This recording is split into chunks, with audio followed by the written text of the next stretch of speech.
ಕೇಳಿ ಕೇಳಿ ಎಲ್ಲರೂ ಕೇಳಿ, ಪತಿ ಕಡೆಯವರಿಗೆ ಸಿಹಿ ಸಿಹಿ ಸುದ್ದಿ, ಸತಿ ಕಡೆಯವರಿಗೆ ಕಹಿ ಕಹಿ ಸುದ್ದಿ, ಕೇಳುವ ಜನರಿಗೆ ಬಿಸಿ ಬಿಸಿ ಸುದ್ದಿ. ಇದೊಂದು ಮಧ್ಯಸ್ಥಿಕೆಯ ಕಥೆ. ಸುಳ್ಳು ಪ್ರಕರಣ ದಾಖಲಿಸಿದ ಹೆಂಡತಿ ಮತ್ತು ಹೆಂಡತಿ ಕಡೆಯವರಿಗೆ ಬಂದಿತು ಈಗ ಭಾರಿ ಧರ್ಮ ಸಂಕಟ. ಪ್ರಸ್ತುತ ನಡೆಯುತ್ತಿರುವ ಪ್ರಕರಣಗಳು ಮತ್ತು ನಡೆದ ಮಧ್ಯಸ್ಥಿಕೆಯಲ್ಲಿ ಗಂಡನು ತನ್ನ ಹೆಂಡತಿಗೆ ನೀಡಿರುವ ಆಯ್ಕೆಗಳ ವಿಚಾರಗಳು ಹೀಗಿದೆ. ನಡೆಯುತ್ತಿರುವ ಪ್ರಕರಣಗಳು 3 ಇದ್ದಾವೆ. ಅವುಗಳು ಯಾವುದು ಎಂದರೆ: 1. ವರದಕ್ಷಿಣೆ ಕಿರುಕುಳ ಪ್ರಕರಣ ಐಪಿಸಿ 498A.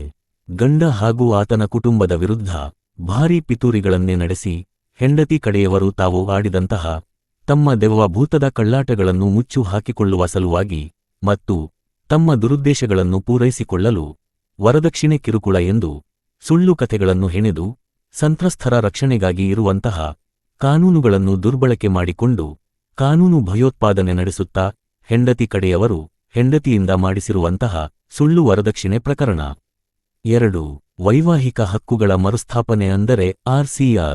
ಕಚಡ ಜನಗಳ ಮಾತುಗಳನ್ನು ಕೇಳಿಕೊಂಡು ಸುಳ್ಳು ಕಥೆಗಳನ್ನು ಹೆಣೆದು ಸುಳ್ಳುಗಳನ್ನು ಹೇಳಿಕೊಂಡು ತಿರುಗುತ್ತಿರುವ ತಬ್ಬಲಿ ಅನಾಥ ಹೆಂಡತಿಯನ್ನು ತನ್ನೊಂದಿಗೆ ಬಾಳಲು ಕರೆತರಲು ಗಂಡನು ದಾಖಲಿಸಿದ ಪ್ರಕರಣ. 3. ಜೀವನಾಂಶ ಪ್ರಕರಣ BNSS 144.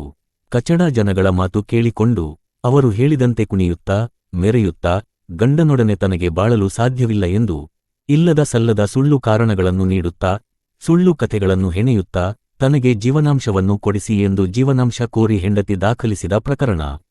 RCR ಮತ್ತು ಜೀವನಾಂಶದ ಪ್ರಕರಣದಲ್ಲಿ ಕೌಟುಂಬಿಕ ನ್ಯಾಯಾಲಯವು ವಿಷಯವನ್ನು ಸೌಹಾರ್ದಯುತವಾಗಿ ಬಗೆಹರಿಸಲು ಗಂಡ ಮತ್ತು ಹೆಂಡತಿ ಇಬ್ಬರಿಗೂ ಮಧ್ಯಸ್ಥಿಕೆಗೆ ಹಾಜರಾಗಲು ಸೂಚಿಸಿತು. ಗಂಡ ಹೆಂಡತಿ ಇಬ್ಬರೂ ಸಹ ಮಧ್ಯಸ್ಥಿಕೆಗೆ ಹಾಜರಾದರೂ ಹೆಂಡತಿ ತನ್ನ ಕಡೆಯವರ ಮಾತು ಕೇಳಿಕೊಂಡು, ಅಂದರೆ ಆ ಕಚಡ ಜನಗಳ ಮಾತು ಕೇಳಿಕೊಂಡು ಅವರ ದುರುದ್ದೇಶಪೂರಿತವಾದಂತಹ ಬೇಡಿಕೆಗಳನ್ನು ಮಧ್ಯಸ್ಥಿಕೆಯಲ್ಲಿ ಹೆಂಡತಿ ಮೀಡಿಯೇಟರ್ ಮುಂದೆ ಮತ್ತು ತನ್ನ ಗಂಡನ ಮುಂದೆ ಇಟ್ಟಳು. ಹೆಂಡತಿಯ ಬೇಡಿಕೆಯನ್ನು ಕೇಳಿದ ಗಂಡನಿಗೆ ತನ್ನ ಹೆಂಡತಿಯ ಮೇಲೆ ಅಸಹ್ಯ ಮೂಡಿತು. ಕಡೆಗೆ ಗಂಡ ತಾನು ಒಂದು ನಿಲುವಿಗೆ ಬಂದ. ತನ್ನ ನಿರ್ಧಾರವನ್ನು ತಿಳಿಸಿದ. ಹೆಂಡತಿಯ ದುರುದ್ದೇಶಪೂರಿತವಾದಂತಹ ಬೇಡಿಕೆಗಳನ್ನು ಕೇಳಿ ಆ ಮಧ್ಯಸ್ಥಿಕೆಯಲ್ಲಿ ಗಂಡ ಹೆಂಡತಿಯ ದುರುದ್ದೇಶಪೂರಿತವಾದಂತಹ ಈ ಬೇಡಿಕೆಗಳು ಈ ಜನ್ಮದಲ್ಲಿ ನಾನು ಬದುಕಿದ್ದರೂ ನಾನು ಸತ್ತರೂ ಅದು ಖಂಡಿತ ನೆರವೇರಲು ಸಾಧ್ಯವಿಲ್ಲ ಎಂದು ತನ್ನ ದೃಢ ನಿರ್ಧಾರವನ್ನು ಅವನು ತಿಳಿಸಿದನು. ಮತ್ತು ಅದರ ಜೊತೆಗೆ ಅವನು ಹೆಂಡತಿಗೆ ತಾನು ಬರೀ 2 ಆಯ್ಕೆಗಳನ್ನು ಮಾತ್ರ ನೀಡಿದನು. ಆ 2 ಆಯ್ಕೆಗಳು ಏನೆಂದರೆ: ಮೊದಲನೇ ಆಯ್ಕೆ ಹೀಗಿದೆ: ಹೆಂಡತಿಯು ತಾನು ತನ್ನ ಕಡೆಯವರ ಮಾತು ಕೇಳಿಕೊಂಡು, ಅಂದರೆ ಆ ಕಚಡ ಜನಗಳ ಮಾತು ಕೇಳಿಕೊಂಡು ಅವರು ಮಾಡಿಸಿರುವ ಆ ಸುಳ್ಳು ವರದಕ್ಷಿಣೆ ಕಿರುಕುಳ ಪ್ರಕರಣವನ್ನು ಹೆಂಡತಿ ತಾನಾಗಿಯೇ ವಿಚಾರಣೆ ಪ್ರಾರಂಭವಾಗುವ ಮೊದಲೇ ನ್ಯಾಯಾಲಯದಲ್ಲಿ ನ್ಯಾಯಾಧೀಶರ ಮುಂದೆ ಸತ್ಯ ಏನೆಂದು ಒಪ್ಪಿಕೊಂಡು ಶರಣಾಗುವುದರ ಜೊತೆಗೆ ಇಂತಹ ಸುಳ್ಳು ಕಥೆಗಳನ್ನು ಹೆಣೆದು ಸುಳ್ಳು 498A ಪ್ರಕರಣ ದಾಖಲಿಸಲು ತನಗೆ ಪ್ರಚೋದಿಸಿದವರನ್ನು, ಸಲಹೆ ನೀಡಿದವರನ್ನು ಮತ್ತು ಸುಳ್ಳು ಸಾಕ್ಷಿ ಹೇಳಿ ಸಹಕರಿಸಿದವರನ್ನು, ಅಂದರೆ ಆ ಕಚಡ ಜನಗಳನ್ನು ಇನ್ನು ಸ್ಪಷ್ಟವಾಗಿ ಹೇಳುವುದಾದರೆ ಹೆಂಡತಿಯು ತನ್ನ ನಕಲಿ ತಂದೆ, ನಕಲಿ ತಾಯಿ, ನಕಲಿ ಅಣ್ಣ, ನಕಲಿ ತಮ್ಮ ಇವರ ಮಾತುಗಳನ್ನು ಕೇಳಿ ದಾಖಲಿಸಿರುವ ಸುಳ್ಳು ಪ್ರಕರಣಕ್ಕೆ ಸುಳ್ಳು ಸಾಕ್ಷಿದಾರರಾಗಿ ಬಂದ ಹೆಂಡತಿಯ ಸ್ನೇಹಿತ ಹಾಗೂ ಹೆಂಡತಿಯ ನಕಲಿ ಬಂಧುಗಳು ಇವರನ್ನೆಲ್ಲ ಹೆಂಡತಿಯೇ ಸ್ವತಃ ಜೈಲಿಗೆ ಕಳುಹಿಸಬಹುದು. ಆಗ ನ್ಯಾಯಾಲಯದಲ್ಲಿ ನ್ಯಾಯಾಧೀಶರು ಆಲೋಚಿಸುತ್ತಾರೆ, ಹೆಂಡತಿಯು ವಿಚಾರಣೆ ಪ್ರಾರಂಭವಾಗುವ ಮೊದಲೇ ಶರಣಾಗತಿಯನ್ನು ಬೇಡಿ ತನ್ನ ತಪ್ಪು ಒಪ್ಪಿಕೊಂಡು ಸತ್ಯ ಹೇಳಿ ನ್ಯಾಯಾಲಯದ ಅಮೂಲ್ಯವಾದ ಸಮಯವನ್ನು ವ್ಯರ್ಥವಾಗದಂತೆ ಉಳಿಸಿದ ಕಾರಣಕ್ಕಾಗಿ ಹೆಂಡತಿಗೆ ದಂಡ ಮತ್ತು ಶಿಕ್ಷೆಯಲ್ಲಿ ವಿನಾಯಿತಿಯನ್ನು ಕರುಣಿಸಿದರೂ ಸಹ ಕರುಣಿಸಬಹುದು. ಇಲ್ಲವಾದರೆ ಬರೀ ದಂಡವನ್ನು ವಿಧಿಸಿ ಸಂಪೂರ್ಣವಾಗಿ ಶಿಕ್ಷೆಯನ್ನು ಕಡಿತಗೊಳಿಸಿ ಇಂತಹ ಕೆಲಸವನ್ನು ಮತ್ತೆ ಮಾಡದಂತೆ ಎಚ್ಚರಿಕೆ ನೀಡಿ ಮರಳಿ ಹೆಂಡತಿಗೆ ತನ್ನ ಗಂಡನ ಜೊತೆಗೆ ತಾನು ಬಾಳಲು ಅವಕಾಶ ಮಾಡಿ ಕೊಡಬಹುದು. ಈ ಮೊದಲನೇ ಆಯ್ಕೆ ಒಂದು ಪಕ್ಷ ಹೆಂಡತಿಗೆ ಇಷ್ಟವಾಗದೆ ಹೋದರೆ ಪರವಾಗಿಲ್ಲ, ಹೆಂಡತಿಗೆ ಮತ್ತೊಂದು ಆಯ್ಕೆ ಅಂದರೆ 2ನೇ ಆಯ್ಕೆ ಇದೆ.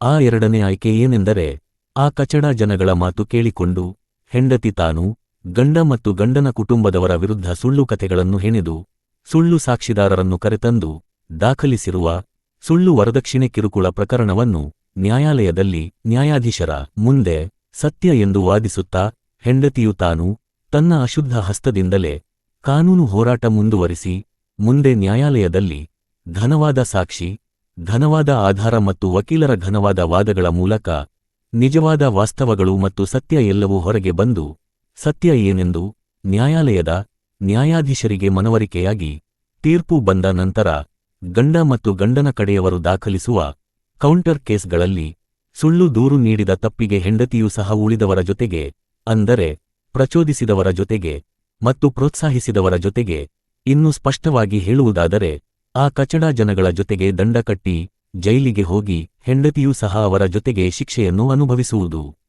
ಗಂಡನು ಕೇವಲ ಈ 2 ಆಯ್ಕೆಗಳನ್ನು ಮಾತ್ರವೇ ಗಂಡ ಮಧ್ಯಸ್ಥಿಕೆಯಲ್ಲಿ ಹೆಂಡತಿಗೆ ಕೊಟ್ಟಿದ್ದಾನೆ. ಇದನ್ನು ಬಿಟ್ಟು ಬೇರೆ ಯಾವ ಆಯ್ಕೆ ಇದ್ದರೂ ಅದು ಗಂಡ ಕೊಡುವುದಿಲ್ಲವಂತೆ.